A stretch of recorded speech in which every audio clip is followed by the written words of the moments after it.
I gripped my thumb tighter, standing in my small apartment kitchen where I'd been preparing dinner just moments before. At 24, I'd spent years carefully saving that money, supplementing the fund my late father had started for me when I was born. You did what? My voice remained steady, though my hands shook. Oh, don't act so surprised, Sophie, my sister-in-law sneered.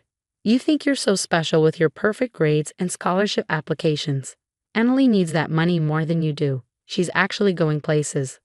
I closed my eyes, thinking of my father. He'd started that college fund the day I was born, adding to it monthly even when times were tough. After his death 5 years ago, my brother Mark had become the fund's co-trustee, a responsibility he promised Dad he'd take seriously. Does Mark know about this? I asked, already knowing the answer. Amanda's laugh turned bitter. Mark? Please, he's been working so much lately, he barely notices anything. Besides, as his wife, I have just as much right to that money as you do. I sat down at my kitchen table, my dinner forgotten. Actually, you don't. That fund has specific conditions. Had conditions? Amanda interrupted. Past tense, sweetie. I've already transferred everything to Emily's car fund. She's getting that red Mercedes she's been dreaming of. Much better use than wasting it on your community college classes. My chest tightened, but not from panic. Something closer to determination took hold. Thank you for letting me know, I said calmly. What? Amanda's voice lost its smug edge. That's it? No crying? No begging? No, I replied. Just, thanks for the information. I ended the call and immediately dialed another number. After 3 rings, a familiar voice answered. Sophie, I was just about to call you. Mr. Patterson, my father's financial advisor and the manager of the college fund, sounded concerned. We need to talk. About Amanda trying to empty the college fund? I asked. Ah, so you've heard. His tone shifted to something more professional. Don't worry. Your father was very specific about the fund's protections. I assume Amanda didn't mention she got an automated rejection when she tried to transfer the money. Relief flooded through me. No, she conveniently left that part out. The transfer was denied immediately. Only you or Mark can access those funds, and even then, only for educational purposes. The attempt triggered several alerts, including one to the main bank's fraud department. I smiled despite myself. Dad had always been thorough, especially when it came to protecting my future.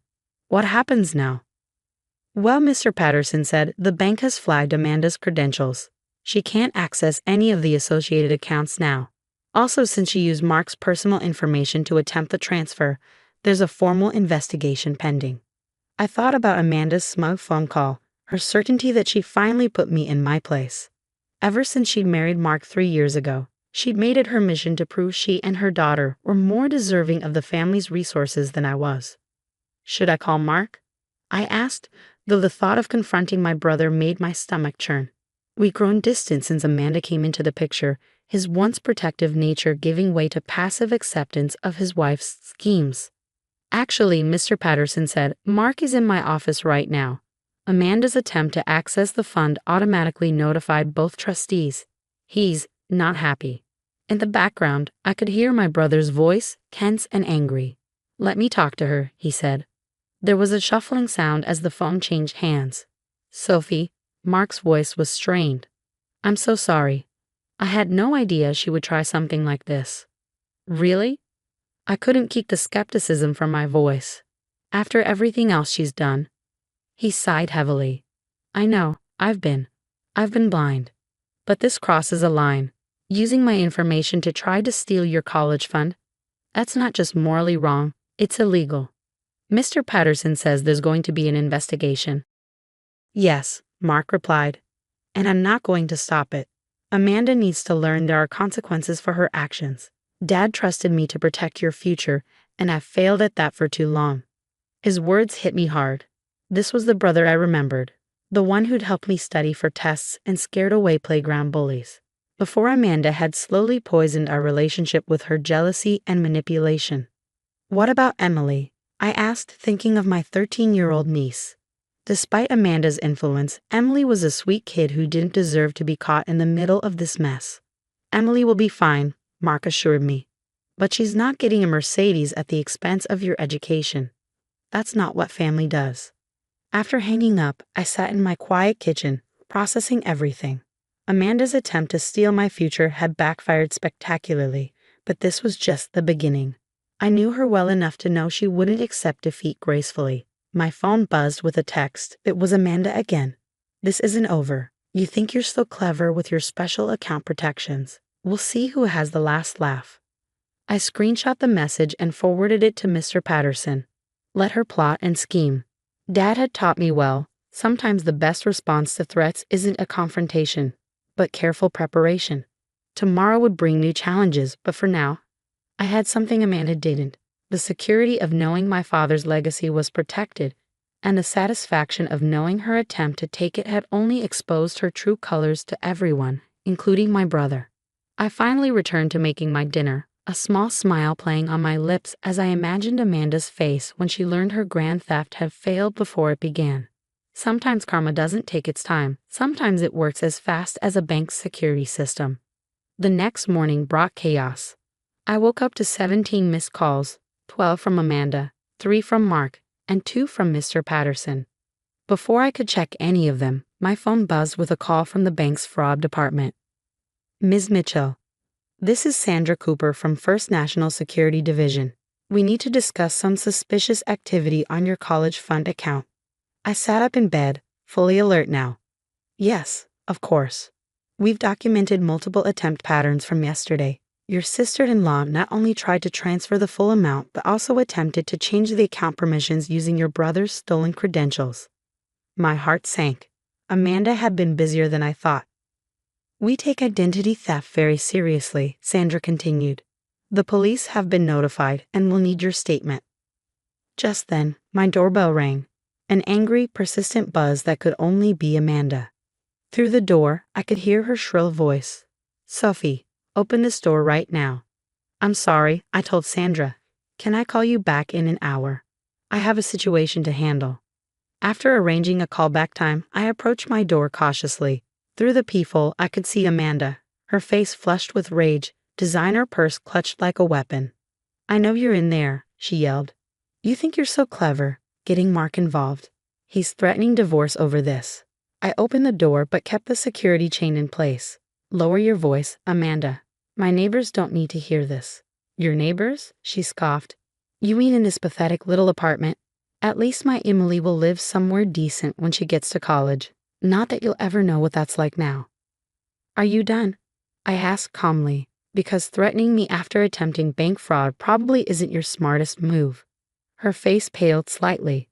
"Bank fraud? Don't be dramatic. I was just trying to access family money." "It's not family money," I interrupted. "It's my college fund, set up by my father with legal protections you triggered by trying to steal it." "I didn't steal anything," she snapped. "The transfer didn't even go through." "Not for lack of trying," I replied. "And using Mark's personal information? That's identity theft, Amanda. The bank's already involved the police." She stepped back, her confidence wavering for the first time.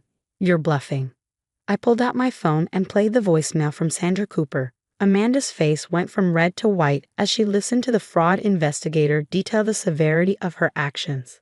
"You've ruined everything," she whispered, her voice shaking. "Mark won't even look at me. He's talking about custody arrangements for Emily." For a moment, I felt a twinge of sympathy. Then I remembered all the times she tried to turn my brother against me, all the snide comments about my cheap education choices, her constant attempts to elevate Emily by pushing me down. "You ruined things yourself," I said firmly. "I'm not pressing charges, yet, but this needs to stop, Amanda. The manipulation, the jealousy, all of it." "Or what?" The venom returned to her voice. "You'll send me to jail, tear Emily's family apart. Some aunt you are." Actually, Mark's voice came from behind her, making us both jump. "Sophie's being kinder than you deserve." My brother stood in the hallway, looking exhausted but determined. "The bank's fraud department called me in this morning. They showed me everything. Every attempt you made to access Sophie's fund, every time you used my information without permission. How long have you been doing this, Amanda?" She spun to face him, tears starting to fall. "Mark, please. I was only thinking of Emily's future. By stealing from her aunt? By committing fraud?" Mark shook his head. "Pack your bags when you get home." My lawyer will contact you about the separation agreement. Amanda's face crumpled. You're choosing her over your own family? Sophie and Emily are my family, Mark replied. You're the one who tried to steal from family. There's a difference. After Amanda stormed off, Mark turned to me. Can I come in? We need to talk. I closed the door, removed the chain, and let my brother enter. He looked around my small apartment with new eyes, perhaps really seeing for the first time how differently we lived. I'm sorry, he said, sitting heavily on my couch.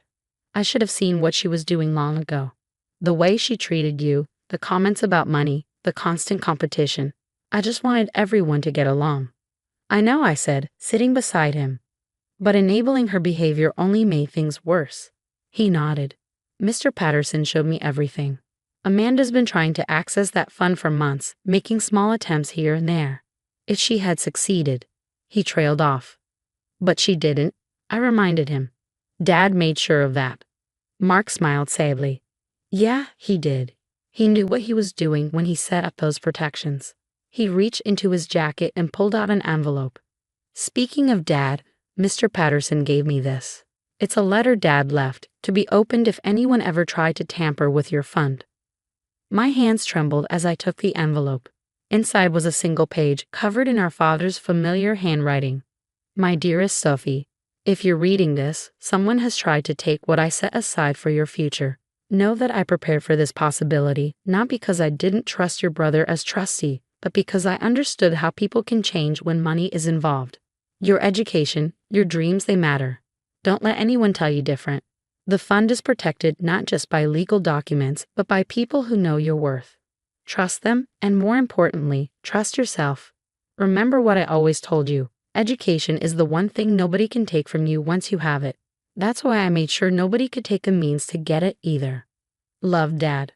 I wiped tears from my eyes as I finished reading. Mark put his arm around my shoulders just like when we were kids. He was right, Mark said softly. And I'm going to make sure both you and Emily understand that. No more competitions, no more comparisons. Just family supporting family, the way it should be.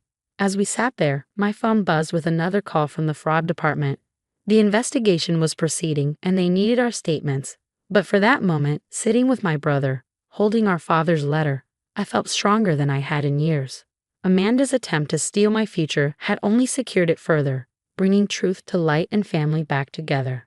Sometimes I thought the worst attacks can lead to the best defenses. 6 months later, I stood in front of my college's administration building, clutching my acceptance letter to the nursing program. The morning sun cast long shadows across the campus, and I couldn't help but smile thinking about how much had changed. The fraud investigation had concluded swiftly. Amanda faced serious consequences, not jail time, thanks to Mark's and my decision not to press charges, but she had to complete financial counseling and community service. More importantly, she had to acknowledge her actions in front of Emily, who deserved to understand why her parents were separating.